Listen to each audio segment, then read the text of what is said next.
Hello guys, आज हम अपना एच टेट का जो भी लेवल 1 का है पीआरटी का 2023 का पेपर का सॉल्यूशन कर रहे हैं। ठीक है, इसका साइकोलॉजी का सेक्शन है वो इससे पहले वाली वीडियो में हो चुका है। आज हम अपना हिंदी का सॉल्यूशन करेंगे। ठीक है, जो हिंदी वाला सेक्शन है उसका सॉल्यूशन करेंगे।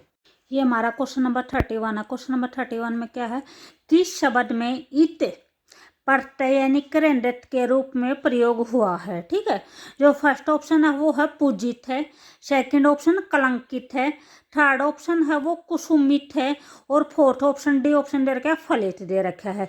तो यहाँ पे जो केंद्रित प्रत्यय क्या होता है, यानी जो प्रत्यय क्रिया के बाद लगाए जाते हैं वे केंद्रित बोले जाते हैं। ठीक है, तो यहाँ पे हमारे जैसे पूजित है, पूजित का क्या हो जाएगा, पूजा प्लस में इत। ठीक है, तो पूजित हो जाएगा। इसका कलंकित का कलंक प्लस में इत हो जाएगा, इसका कुसुम प्लस में इत हो जाएगा और इसका फल प्लस में इत हो जाएगा। तो यहाँ पे कुसुम है, कुसुम भी एक नाम है तो इसलिए ये भी संज्ञा है, फल भी एक नाम है तो यह भी एक संज्ञा है। कलंकित या कलंक यानी विशेषण होता है, विशेषण वर्ड होता है और विशेषण के बाद इत प्रत्यय लगाया गया है। यहाँ पे पूजित यानी पूजा करना होता है और पूजा करना क्या होती है, क्रिया होती है, क्रिया के बाद क्या लगाया गया है, इत प्रत्यय लगाया गया है। तो जो भी यहाँ पे केंद्रित है वो कौन सा हो जाएगा, ऑप्शन नंबर ए हो जाएगा यहाँ पे हमारा। ठीक है, उसके बाद नेक्स्ट क्वेश्चन है, क्वेश्चन नंबर 32 है, किस विकल्प में अक्षमा या क्षमा शब्द युगम का कर्मश से ही अर्थ है। तो यहाँ पे इसका अर्थ पूछ रखा है, तप्त या धूप होगा, माफी या तलवार होगा, कथा या माफी होगा, या माफी या पृथ्वी होगा। तो जो भी हमारा फर्स्ट वर्ड दे रखा है अक्षमा, इसका क्या होता है, इसका अर्थ क्या होता है, माफी होता है। और जो सेकंड जो भी दे रखे उसका अर्थ क्या होता है, मीनिंग, इसका जो अर्थ होता है वो क्या होता है, पृथ्वी होता है। तो यहाँ पे हमारा आंसर कौन सा हो जाएगा, ऑप्शन नंबर डी हो जाएगा। ठीक है, उसके बाद नेक्स्ट है 33 है, तत्पुरुष समास का कौन सा युगम है जो असंगत यानी जो गलत है वो बताना है। फर्स्ट दे रखे आशातीत, यहाँ पे कर्म तत्पुरुष दे रखा है। सेकंड दे रखा है तुलसी कृत, संबंध तत्पुरुष दे रखा है। रसोई घर संप्रदान तत्पुरुष दे रखा है और गृहस्थ में क्या दे रखा है, अधिकांश तत्पुरुष दे रखा है। तो यहाँ पे हमारा जो भी गलत होगा वो कौन सा हो जाएगा, ऑप्शन नंबर बी हो जाएगा, तुलसी कृत। तुलसी कृत में यहाँ पे संबंध तत्पुरुष दे रखा है, लेकिन यहाँ पे क्या आएगा, यहाँ पे कर्म तत्पुरुष आएगा। तुलसी कृत क्या होता है, तुलसी द्वारा कृत। ठीक है, तो कौन सा आ जाएगा, कर्म तत्पुरुष आएगा। ठीक है, उसके बाद नेक्स्ट है 34 है। 34 में क्या है, किस विकल्प का शब्द मछली का पर्यायवाची नहीं है। जो भी आपको नीचे दिए गए इनमें से कौन सा है जो मछली का पर्यायवाची नहीं है। मत्स्य दे रखा है, सलकी दे रखा है, ऋष दे रखा है और मकरी दे रखा है। तो यहाँ पे हमारा जो भी आंसर होगा वो कौन सा हो जाएगा, ऑप्शन नंबर डी हो जाएगा। जो मकरी है वो मछली का पर्यायवाची नहीं होता, मकड़ी का पर्यायवाची होता है। ठीक है, उसके बाद नेक्स्ट है 35 है। 35 में क्या है, कंपाउंडर बीमार को दवा पिलाता है। ठीक है, उक्त वाक्य में रेखांकित पद क्या है। तो यहाँ पे क्या बता रखे, पिलाता है के बारे में बताना है। जो पिलाता है वो क्या है, पूर्वकालिक की क्रिया है, नाम धातु क्रिया है, प्रेरणार्थक की क्रिया है या फिर केंद्रित क्रिया है। तो यहाँ पे जो भी हमारा आंसर होगा वो कौन सा हो जाएगा, प्रेरणार्थक क्रिया हो जाएगा। प्रेरणार्थक क्रिया क्या होती है, जो भी कोई काम करता है तो उसको क्या दी जाती है, एक प्रेरणा दी जाती है। ठीक है, तो प्रेरणा से जो कोई काम करता है वो क्या होता है, वो प्रेरणार्थक क्रिया होता है। ठीक है, तो यहाँ पे जो कंपाउंडर है, कंपाउंडर बीमार को दवा पीने के लिए क्या करता है, उसको प्रेरणा देता है। तो यहाँ पे क्या हो जाएगा, प्रेरणार्थक क्रिया हो जाएगा। ठीक है, उसके बाद नेक्स्ट है 36 है। 36 में बता रखे हैं, निम्न में से कौन सा युग्म है जो संगत नहीं है, जो है संगत यानी जो गलत है वो बताना है। ये और वे, ये वर्ण क्या दे रखे हैं, नासिक के वर्ण दे रखे हैं। अड़ और ड कौन से दे रखे, उच्छिष्ट वर्ण दे रखे हैं। र है वो लुंठित है और ल है वो पार्श्विक वर्ण है। तो यहाँ पे जो भी हमारा गलत होगा वो कौन सा हो जाएगा, ऑप्शन नंबर ए हो जाएगा। ये और वे ये हमारे नासिक के वर्ण नहीं होते, ये हमारे आद्य स्वर कहलाते हैं। ठीक है, उसके बाद नेक्स्ट है 37, निम्न में से गुणवाचक विशेषण का उदाहरण नहीं है। हमें बताना कौन सा है जो गुणवाचक विशेषण का उदाहरण नहीं है। अच्छा है, आधा है, बुरा है या फिर लाल है।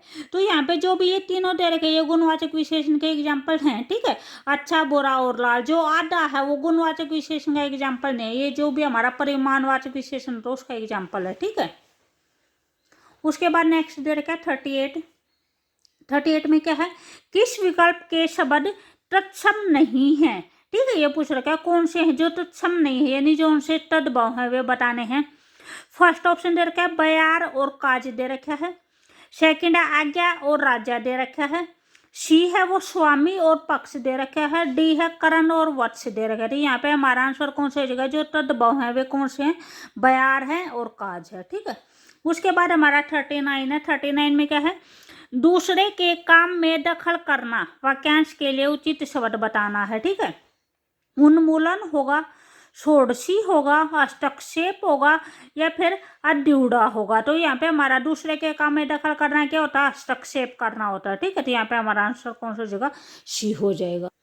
उसके बाद हमारा क्वेश्चन नंबर 40 है, निम्न में से कौन सा शब्द है जो व्यंजन संधि का उदाहरण है। ठीक है, फर्स्ट ऑप्शन दे रखा है वागीश दे रखा है। सेकंड देवी इच्छा दे रखा है।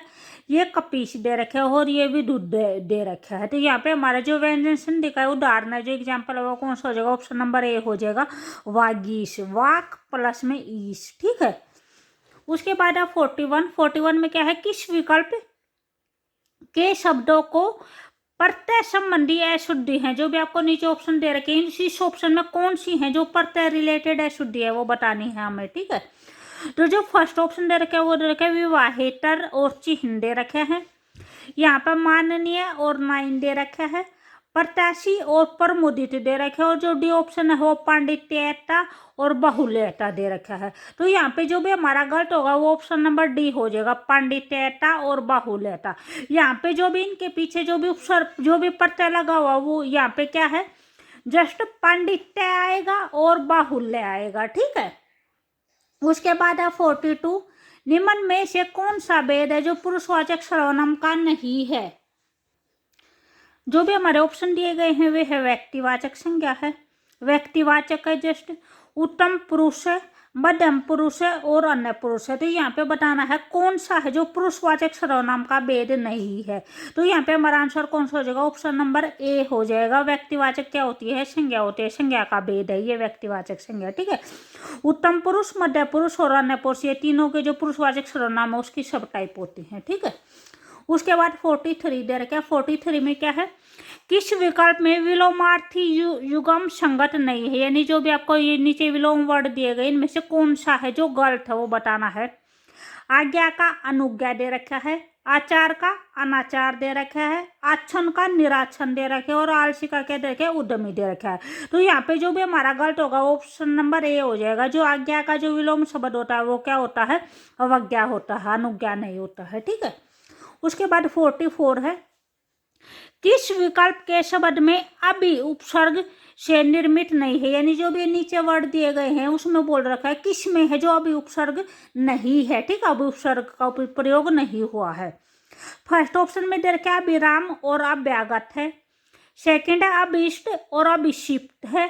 सी है वो अभ्युदय और अभिषेक दे रखे, और जो डी ऑप्शन दे रखा है वो आधिकारिक और आध्यात्मिक दे रखा है। तो यहाँ पे जो भी हमारा डी ऑप्शन है, डी ऑप्शन में अधि प्रत्यय लगाया हुआ है, अभी प्रत्यय नहीं लगाया हुआ है। ठीक है, तो यहाँ पे हमारा आंसर कौन सा हो जाएगा, डी ऑप्शन हो जाएगा। ठीक है, उसके बाद 45 है, किस विकल्प का शब्द व्यक्तिवाचक संज्ञा का उदाहरण नहीं है। हमें ये बताना कौन सा जो व्यक्तिवाचक संज्ञा नहीं है इसमें से।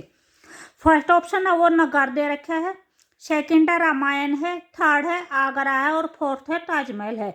तो यहाँ पे हमारा जो रामायण, ताजमहल और आगरा ये व्यक्तिवाचक संज्ञा के एग्जाम्पल हैं। ठीक है, जो नगर है वो हमारा क्या है, वो एक जातिवाचक संज्ञा का एग्जाम्पल दे रखा है। ठीक है, यानी जातिवाचक संज्ञा क्या होती है, जैसे जो नगर बोल रखा है, नगर में सभी नगरों के नाम आते हैं। ठीक है, और व्यक्तिवाचक संज्ञा में जो स्पेशल किसी एक के लिए बोला जाता है। ठीक है, जैसे यहाँ पे आगरा है तो अगर आप आगरा को बोलोगे तो सिर्फ आगरा का यानी एक ही शहर आगरा के बारे में बोला गया है। ताजमहल है तो यहाँ पे सिर्फ एक ही बिल्डिंग यानी ताजमहल के बारे में ही बोला गया है। ठीक है, इसी टाइप में जो नगर है, नगर के अंदर सभी नगर आ जाएंगे। तो यह कौन सी हो जाएगी, जातिवाचक संज्ञा हो जाएगी। ठीक है, तो यहाँ पे हमारा आंसर कौन सा हो जाएगा, ऑप्शन नंबर ए हो जाएगा। ठीक है, तो अगर आपको वीडियो अच्छी लगी तो प्लीज़ लाइक शेयर और सब्सक्राइब जरूर करें। ठीक है, जो नेक्स्ट सेक्शन इंग्लिश का सेक्शन है वो हम अपनी नेक्स्ट वाली वीडियो में करेंगे।